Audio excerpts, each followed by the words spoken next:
بسم اللہ الرحمن الرحیم۔ المرقات کا تیسرا باب ہے حجت، سبق نمبر 16 میں خوش آمدید۔ آج کے سبق کے اندر ہم قضیہ مرکبہ کی 3 قسمیں پڑھیں گے۔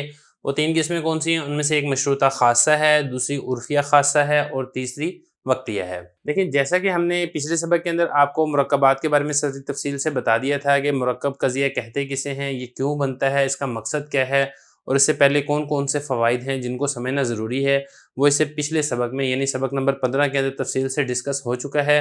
اب یہاں سے باقاعدہ جو قضایہ مرکبات ہیں ان کی جو 7 قسمیں ہیں ایک ایک کر کے ذکر کریں گے۔ آج کے سبق کے اندر جو پہلی 3 قسمیں ہیں ہم ان کو ذکر کریں گے۔ جو پہلی قسم ہے اس کا نام ہے مشروطہ خاصہ۔ دیکھیں جو مشروطہ خاصہ ہے یہ 2 قضایہ بسیطہ سے مل کر بنتا ہے۔ ان میں سے جو پہلا قضیہ ہے وہ مشروطہ عامہ ہوتا ہے اور دوسرا قضیہ یہ مطلقہ عامہ ہوتا ہے۔ اب مشروطہ عامہ کیا ہوتا ہے، مطلقہ عامہ کیا ہوتا ہے، یہ بھی میں آپ کو تفصیل سے بتا چکا ہوں کہ مشروطہ عامہ کے اندر یہ ہوتا ہے کہ جو ثبوت یا نفی کا جو حکم ہے وہ تب تک لگتا ہے جب تک جو ذات موضوع ہے وصف عنوانی کے ساتھ متصف ہو تو پھر ثبوت یا نفی کا حکم لگتا ہے، اور اگر موصوف نہ ہو تو پھر ثبوت یا نفی کا حکم بھی نہیں لگتا ہے۔ اور مطلقہ عامہ یہ بھی میں آپ کو بتا چکا ہوں کہ مطلقہ عامہ سے مراد کیا ہے کہ 3 زمانوں میں سے کسی ایک زمانے کے ساتھ حکم ثبوت کا یا پھر حکم نفی کا لگتا ہے۔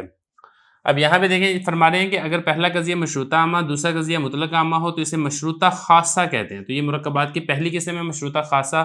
اب اس کی آپ مثال دیکھیں، پہلی مثال دیکھیں موجبہ کی، دوسری مثال دیکھیں سالبہ کی۔ موجبہ کی مثال یہ دیکھیں، یہ ہے بِالضرورتی کل کاتب متحرک الاعصاب ما دام کاتبا لا دائما۔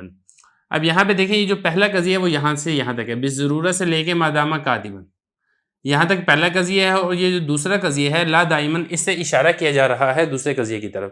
اب پہلے قضیے کی طرف اگر آپ غور کریں گے وہ یہ ہے، دیکھیں کلو کاتب، یہ جو کاتب ہے یہ ذات موضوع ہے، اور ما دامہ کاتبن یہ ہے وصف عنوانی۔ اب یہاں پہ دیکھیں ذات موضوع جب تک وصف عنوانی کے ساتھ متصف ہے تو پھر اس کے اوپر محمول کا اثبات ہو رہا ہے موضوع کے لیے متحرک الاعصاب، یعنی جو ہر کاتب ہے جب تک وہ کاتب ہے وہ اس کی انگلیاں حرکت کرنے والی ہوتی ہیں بالضرورت، یعنی یہ والی بات لازم اور ضروری ہے۔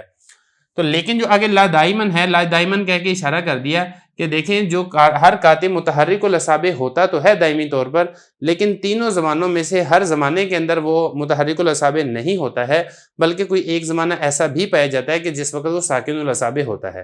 تو خلاصہ یہ ہے کہ جب ہم نے یہ والی بات کی نا بالضرورت کل کاتب متحرک الاعصاب ما دام کاتبا، تو پھر اس وقت ایک وہم پیدا ہو گیا کہ کیا ہر کاتب جو جب تک وہ وصف عنوانی کے ساتھ کتابت کے ساتھ متصف ہے وہ ہر زمانے کے اندر ہی وہ لکھنے والا ہوتا ہے، کسی زمانے کے اندر بھی ساکن الاعصاب نہیں ہوتا ہے؟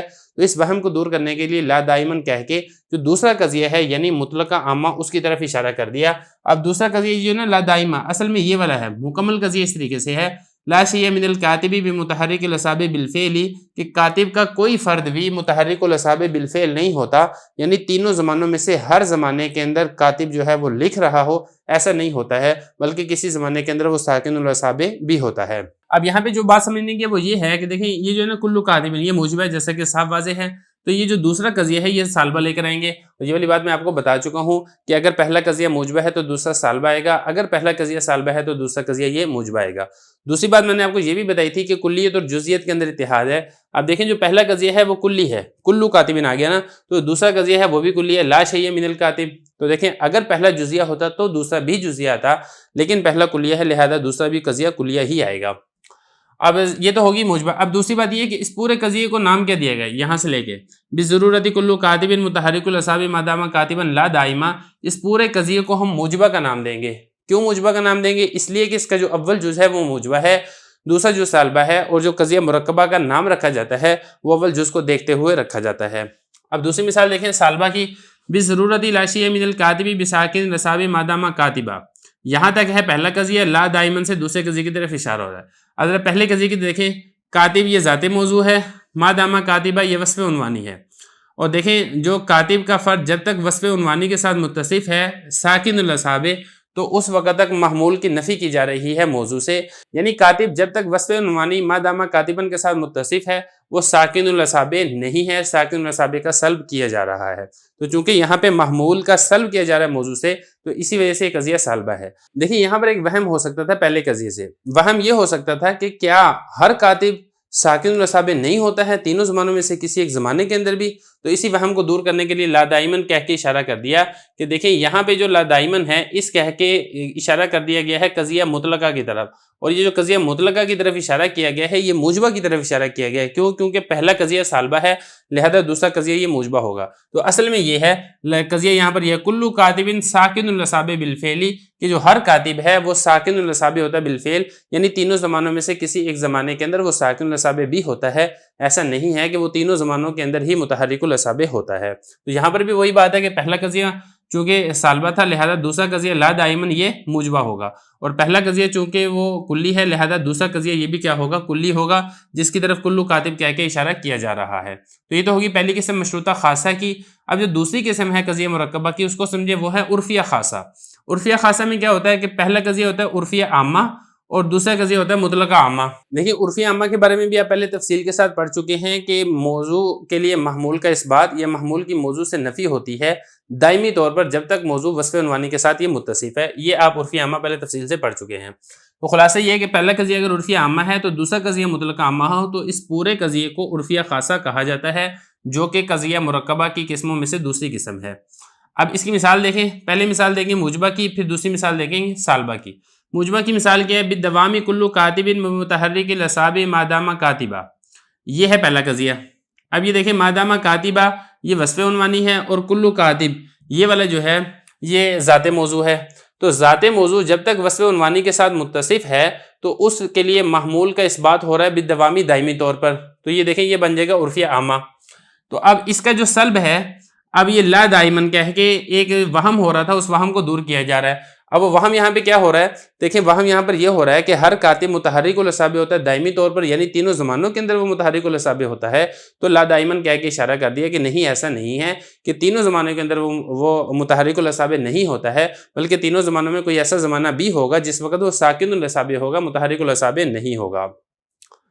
اب یہ دیکھیں یہ جو لا دائمن ہے اصل میں اس میں اشارہ ہے لا شیء من الکاتب متحرک الاسابع بالفعل، کہ کاتب کا کوئی فرد بھی متحرک الاسابع بالفعل یعنی تینوں زمانوں کے اندر وہ متحرک الاسابع نہیں ہوتا ہے، بلکہ کسی زمانے کے اندر وہ ساکن الاسابع بھی ہوتا ہے۔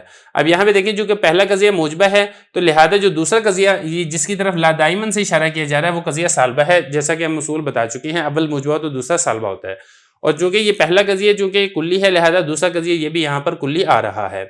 یہ تو ہوگی موجبہ کی مثال۔ اب اس پورے قضیے کو نا یہاں سے بالدوام سے لے کے لا دائمن، اس پورے قضیے کو کیا کہا جائے گا؟ موجبہ کہا جائے گا، اس لیے کیونکہ اس کا اول جز یہ موجبہ ہے، اور قضیہ مرکبہ کا نام رکھنے میں موجبہ سالبہ ہونے کے اعتبار سے اول جز کا اعتبار کیا جاتا ہے۔ اب دوسری مثال دیکھیں لا شیء من الکاتب، یہ بھی سالبہ کی مثال ہوگی۔ کاتب کا کوئی فرد ساکن الاسابع نہیں ہوتا دائمی طور پر جب تک وہ کاتب ہے، یہاں تک ہے اول قضیہ۔ ما دامہ کاتبہ یہ وصف عنوانی ہے، اور کاتب یہ ذات موضوع ہے، تو جب تک کاتب جو کہ ذات موضوع ہے وصف عنوانی مادامہ کاتبہ اس کے ساتھ متصف ہے، تو اس وقت تک دیکھیں جو ساکن الاسابع جو محمول ہے اس محمول کی نفی کی جا رہی ہے موضوع سے، کہ کاتب جب تک وصف عنوانی کتابت کے ساتھ موصوف ہے اس وقت دائمی طور پر وہ ساکن الاسابع نہیں ہوتا ہے۔ تو اس میں بھی ایک وہم ہو گیا تھا کہ کیا تینوں زمانوں میں سے کسی ایک زمانے میں بھی وہ ساکن الاسابع نہیں ہوتا ہے، تو پھر اسی وہم کو دور کرنے کے لیے لا دائمن کہہ کے اشارہ کر دیا کہ نہیں ایسی بات نہیں ہے، بلکہ ہر کاتب بالفعل تینوں زمانوں میں کسی ایک زمانے کے اندر ساکن الاسابع بھی ہوتا ہے، اس کی انگلیاں ساکن بھی ہوتی ہیں۔ تو یہاں پہ دیکھیں جو پہلا قضیہ سالبہ ہے لہذا لا دائمن یہ جو دوسرا قضیہ ہے یہ قضیہ کیا ہوگا؟ یہ موجبہ ہوگا۔ ای کل کاتب ساکن الاسابع بالفعل، جو پہلے قضیے کے اندر ایک وہم ہو رہا تھا لا دائمن کہہ کے اس وہم کو دور کر دیا گیا ہے۔ یہ تو ہوگی دوسری قسم قضیہ مرکبہ کی عرفیہ خاصہ۔ اب تیسری قسم دیکھیں وقتیہ۔ اب یہ جو وقتیہ ہے دیکھیں یہ وقتیہ دو قضیوں سے مل کر بنتا ہے، اس میں پہلا قضیہ ہوتا ہے وقتیہ مطلقہ اور دوسرا قضیہ ہوتا ہے مطلقہ عامہ۔ پہلے میں بات کر لیتا ہوں وقتیہ مطلقہ کی طرف۔ دیکھیں وقتیہ مطلقہ کے بارے میں بھی تفصیل سے پڑھ چکے ہیں کہ محمول کا اثبات موضوع کے لیے ہوتا ہے یا محمول کی نفی ہوتی ہے موضوع کے لیے، وہ دائمی طور پر نہیں ہوتی ہے بلکہ کسی اوقات میں سے کسی وقت متعین کے اندر ہوتی ہے۔ یہ تو ہو گیا تھا وقتیہ مطلقہ، اور مطلقہ عامہ یہ میں آپ کو پہلے تفصیل سے بتا چکا ہوں۔ تو اگر دو قضیے ہوں، پہلا وقتیہ مطلقہ ہو دوسرا مطلقہ عامہ ہو، تو اس پورے قضیہ مرکبہ کو قضیہ وقتیہ کہہ دیا جاتا ہے۔ مثال سے بات سمجھ میں آئے گی۔ مثال دیکھیں پہلے موجبہ کی، کل قمر منخسف بالضرورت وقت حیلولۃ الارض بینہ وبین الشمس لا دائمہ۔ اب یہ بین الشمس تک یہ پہلا قضیہ ہے وقتیہ مطلقہ۔ اب یہاں پہ دیکھیں کلو قمر یہ ذات موضوع ہے، اور یہاں پہ دیکھیں جو منخسف ہے یہ محمول ہے۔ اب محمول کا اس بات ہو رہا ہے موضوع کے لیے ضروری اور لازمی طور پہ، لیکن دائمی طور پر نہیں ہے، بلکہ خاص وقت کے اندر ہے۔ اور وہ خاص وقت کون سا ہے؟ وہ وقت ہے جس وقت زمین چاند اور سورج کے درمیان میں حائل ہو جاتی ہے۔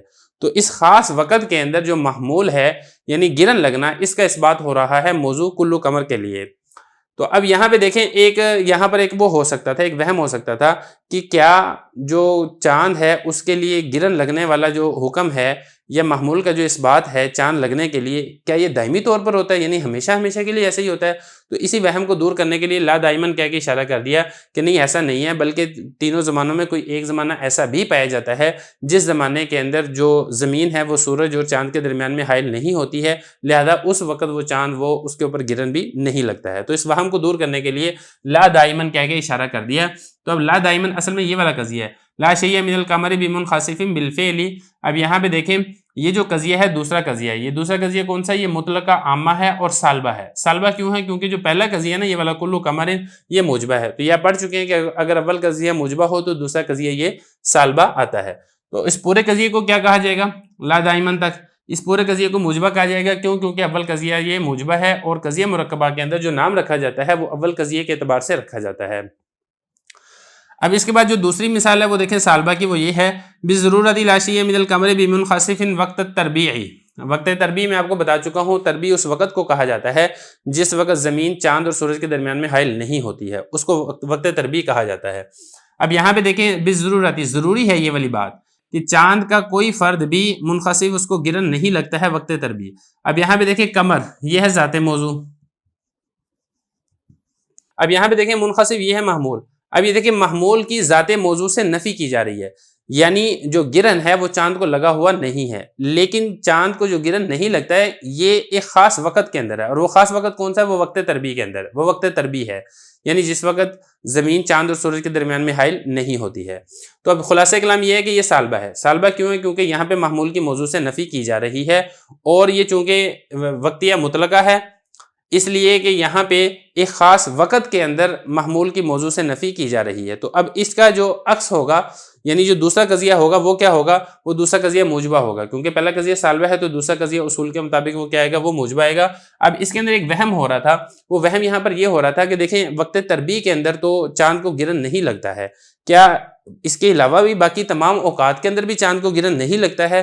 تو اس وہم کو دور کرنے کے لیے پھر حضرت نے ذکر کر دیا لا دائمن، یعنی کل قمر منخسف بالفعل۔ ایسی بات نہیں ہے کہ چاند کو ہمیشہ ہی گرن نہیں لگتا ہے، بلکہ ایسا بھی ہوتا ہے کہ تین زمانوں میں کسی ایک زمانہ ایسا بھی گزرے گا جس میں چاند کو گرن لگے گا اور وہ تربیع کا وقت نہیں ہوگا۔ اب یہ دیکھیں یہ فرمانا لا دائمن، یہ جو لا دائمن کیا ہے کہ یہ دوسرا قضیہ ہے کلو قمر منخسف بالفعل، اس قضیے کی طرف اشارہ کر دیا گیا ہے۔ پہلا قضیہ چونکہ سالبہ ہے لہذا دوسرا قضیہ یہ موجبہ ذکر کیا گیا ہے۔ تو یہاں تک تین قضیے مکمل ہو گئے ہیں۔ اب اس کے بعد جو باقی قضیے ہم انشاءاللہ اگلے سبق کے اندر پڑھیں گے۔